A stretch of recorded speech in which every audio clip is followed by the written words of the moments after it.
சப்பாத்திக்கு செம்ம டேஸ்டான ஆலு கோபி சப்ஜி.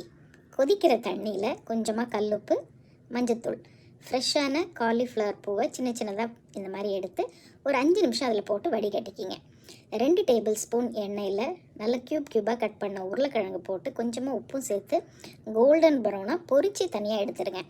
அதே எண்ணெயில் கொஞ்சமாக சீரகம், ஒரே ஒரு பிரியாணி இலை போட்டுக்குங்க. ஒரு வெங்காயம் பொடியாக நறுக்கி சேர்த்துக்குங்க. 10 பல் பூண்டு பொடியாக நறுக்கி சேர்த்துக்குங்க. 2 பச்சை மிளகா பொடியாக நறுக்கி சேர்த்துக்குங்க.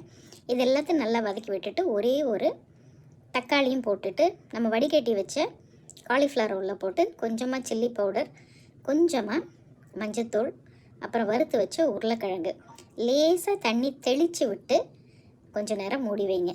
தேவையான அளவு உப்பும் சேர்த்துக்கலாம். ஒரு 5 நிமிஷம் மூடி வச்சுட்டு எடுத்ததுக்கப்புறம் கொஞ்சமாக சீரகத்தூள் சேர்த்து நல்லா பெரட்டி கொஞ்சமாக ஃப்ரெஷ்ஷான கொத்தமல்லி தூவி இறக்குனிங்கன்னா அருமையான